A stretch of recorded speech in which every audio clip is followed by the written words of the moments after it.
Core system libraries failing because of the Kernel32 DLL. I'm Sophie Chen, a Windows system specialist, and I'll show you exactly how to restore your stability. This DLL file is the primary library for the Windows API. It manages memory, system resources, and processes, acting as the foundational layer between applications and the Windows operating system kernel on PC.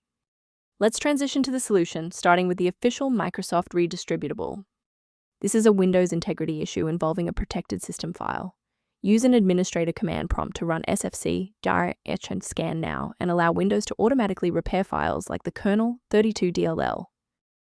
If the setup package didn't provide a resolution, we need to look under the hood at how your system handles current session configurations.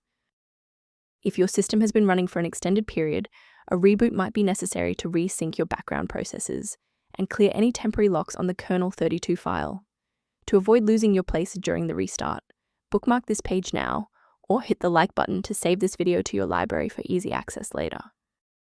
Before you finalize your changes, I need to emphasize the importance of using trusted sources.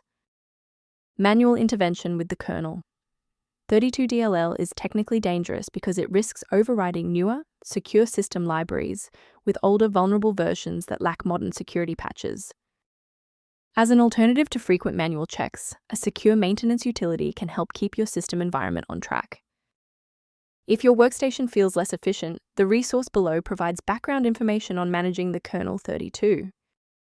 I'm Sophie Chen. If this engineering guide helped resolve your Windows OS core dependency issues, consider subscribing so you have a trusted resource for future Windows troubleshooting.